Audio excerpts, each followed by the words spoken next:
গাজাতে বছরের পর বছর নিরীহ মুসলমানকে হত্যা করা হচ্ছে, সেখানে মানবাধিকার কমিশন কেন না? কাশ্মীরে মুসলমানদের হত্যা করা হচ্ছে, সেখানে মানবাধিকার কমিশন কেন না? চায়নার উইগুরে মুসলমানদের হত্যা করা হচ্ছে, সেখানে মানবাধিকার কমিশন কেন না? আল্লাহ ও তার আখিরি নবী নূর নবীজি মুহাম্মদ সাল্লাল্লাহু আলাইহি ওয়াসাল্লামের আরশচুম্বী সম্মান মর্যাদার বিরুদ্ধে যে কুলাঙ্গার শাতেম কাফেররা বক্তব্য দিবে, তাদের শাস্তির দাবি করলেই মানবাধিকার কমিশন তাদের পক্ষে ঢাল হয়ে দাঁড়াবে। খেলাফত প্রতিষ্ঠার কথা যারা বলবে, জিহাদের কথা যারা বলবে, জঙ্গি তকমা দিয়া তাদের কারাগারে বন্দী করতে চায়, আর সুযোগ দেওয়া হবে না। কোন একজন আলেমকে জঙ্গি তকমা দিয়ে জেলখানায় ঢুকালে জেলখানার ইটগুলোকে একটা একটা ছুটিয়ে দিবে বাংলা।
Commission!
পরাজিত পতিত ফ্যাসিবাদী সরকারের ভাষা এখন শোনা যাচ্ছে বর্তমান সরকারের কিছু দায়িত্বশীলদের মধ্যে।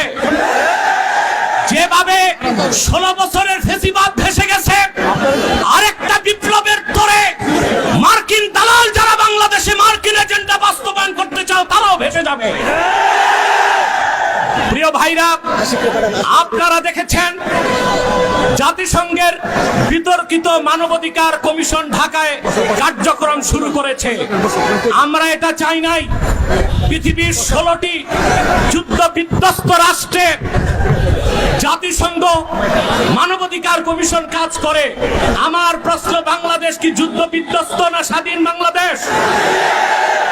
তাহলে এখানে জাতিসংঘের মানবাধিকার কমিশন কেন? তাহলে বোঝা যাচ্ছে মার্কিন দালালরা বাংলাদেশকে যুদ্ধের দিকে ঠেলে দিচ্ছে। এক সাগর রক্তের বিনিময়ে হলেও 55,000 বর্গ মাইলের বাংলাদেশের কোন 1 ইঞ্চি জায়গায় মার্কিন আগ্রাসনকে প্রতিষ্ঠিত হতে দেওয়া হবে না, হবে না, হবে না। প্রয়োজনে সাইফুদ্দিন কুতুস, রকনুদ্দিন বাইবাস, শাহজালাল ইয়ামানির উত্তরসূরিরা আরেকবার দেশের স্বাধীনতা রক্ষায় সশস্ত্র বিপ্লবের ডাক দিতে বাধ্য। আমি বলে থাকি জাতিসংঘ, United nation is nothing but A Christian club.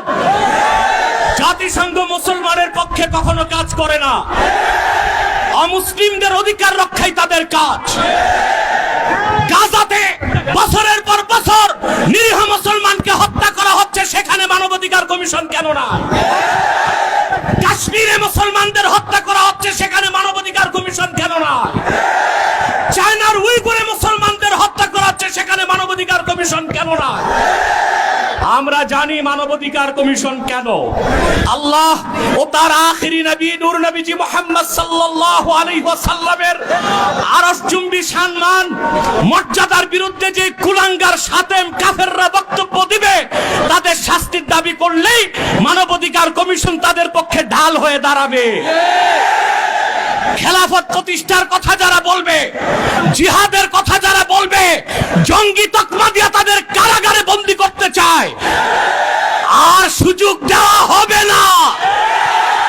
কোন একজন আলেমকে জঙ্গি তকমা দিয়ে জেলখানায় ঢুকালে জেলখানার ইটগুলোকে একটা একটা ছুটিয়ে দিবে বাংলা।